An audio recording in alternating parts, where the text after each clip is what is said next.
UP के 9 सीटों पर हुए चुनावों के परिणामों ने एक बात को साबित कर दिया कि दलित लोकसभा चुनाव से उलट पूरी तरह से सपा के पाले में नहीं गया है। दलित बटे हुए दिखाई दिए। कुछ प्रतिशत मायावती को जरूर मिला, लेकिन बड़ी संख्या में वोट बीजेपी के पाले में जाता हुआ दिखा। कांग्रेस के इस चुनाव में न उतरने का नुकसान भी इंडिया गठबंधन को हुआ। पारंपरिक दलित वोटरों ने साइकिल के सिंबल को दबाने से परहेज किया। 2024 में लोकसभा चुनाव में सपा और कांग्रेस ने मिलकर चुनाव लड़ा। संविधान बचाने और जातीय जनगणना के मुद्दे पर दलित वोट बैंक बड़े स्तर पर सपा और कांग्रेस के साथ गया। अनुमानों के विपरीत सपा प्रदेश में 37 सीटें जीतने में सफल रही। कांग्रेस को 6 सीटें मिली। राजनीतिक रणनीतिकारों के अनुसार उस समय बड़ी संख्या में दलित वोटरों ने सपा और कांग्रेस के पक्ष में मतदान किया था। इस बार वो असर गायब दिखा। चुनाव परिणाम इस बात का इशारा कर रहे हैं कि सपा दलितों को फिर से अपने पाले में रखने में नाकामयाब रही। लोकसभा चुनाव में सपा और कांग्रेस के बीच जबरदस्त जुगलबंदी देखने को मिली थी।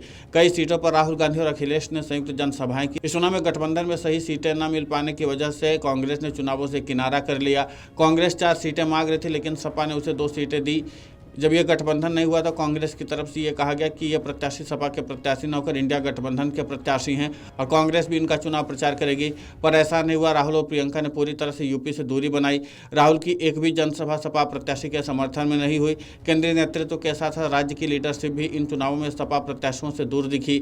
जातीय जनगणना लोकसभा चुनाव में बड़ा मुद्दा बनकर उभरा था। कांग्रेस नेता राहुल गांधी ने अपनी हर सभा में इस मुद्दे को उठाया। सपा भी जातीय जनगणना की बात कहती रही, लेकिन इन चुनावों में जातीय जनगणना की बात सिरे से गायब दिखी। जातीय जनगणना के साथ साथ संविधान बचाने का मुद्दा भी इन चुनावों में नहीं दिखा। अभी तक के रुझानों में सपा जिन 2 सीटों पर आगे चल रही है, उनमें एक अखिलेश यादव के द्वारा छोड़ी गई सीट करहल है और दूसरी मुस्लिम बाहुल्य सीट सीसामऊ है। इन दोनों सीटों में सपा के आगे चलने के अलग समीकरण हैं।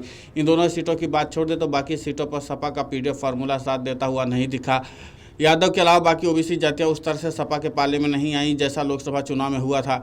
इन चुनावों में कांग्रेस ने एक रणनीतिक दूरी बनाई। कांग्रेस खुद को दूर रखकर यह देखना भी चाह रही थी कि बिना गठबंधन के सपा कैसे परफॉर्म करती है। चुनाव परिणामों ने एक बात साफ कर दिया कि फिलहाल सपा कांग्रेस दोनों एक दूसरे की जरूरत है। हालांकि चुनाव परिणाम आने के बाद सपा प्रमुख अखिलेश यादव ने कहा कि इलेक्शन को करप्शन का पर्याय बनाने वालों के हथकंडे तस्वीरों में कैद होकर दुनिया के सामने उजागर हो चुके हैं। दुनिया से लेकर देश और उत्तर प्रदेश ने इस उपचुनाव में चुनावी राजनीति का सबसे विकृत रूप देखा है। असत्य का समय हो सकता है, लेकिन युग नहीं।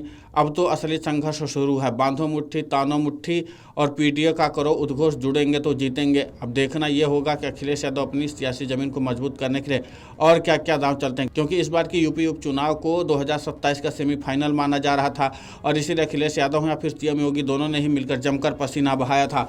बावजूद इसके अखिलेश यादव को यहाँ पर मन मुताबिक सफलता नहीं मिली, जबकि अखिलेश यादव तो इस बात का भी दावा कर रहे थे, लेकिन यहाँ पर अखिलेश यादव की साइकिल पर ब्रेक लग गया है। देखना दिलचस्प होगा कि जिस तरीके से अखिलेश यादव ने एक बार फिर से अपने पीडीए के फार्मूले को सही ठहराने की कवायद में जुटे हुए हैं, उसके बाद आगे उनको कितनी सफलता मिलती है। लेकिन फिलहाल सपा और दलित वोटर्स के बीच में एक दूरी बन चुकी है, जिसका फायदा यहाँ पर बीजेपी को हुआ। बीजेपी ने दलित वोटर्स को साधा और उसी के नाते से बीजेपी ने बम्पर जीत हासिल की है। अब आगे अखिलेश यादव क्या रणनीति तैयार करते हैं, क्या 2027 की रणनीति पर अखिलेश यादव अभी से प्लानिंग शुरू करेंगे, क्योंकि जाहिर सी बात है कि इस उपचुनाव ने कई सियासी समीकरणों का भांडा भी फोड़ दिया है और जिन समीकरणों की बात हो रही थी उसके उलट भी रिजल्ट आया है।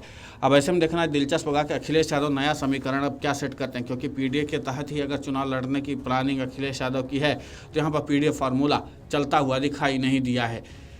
Video desk amarujala.com। अगर आप ये वीडियो YouTube पर देख रहे हैं तो हमारे चैनल को सब्सक्राइब कर बेल आइकन दबाएं और Facebook पर देख रहे हैं तो हमारे पेज को लाइक करें। 8 मिलियन प्लस सब्सक्राइबर, आपके इस भरोसे के लिए बहुत धन्यवाद।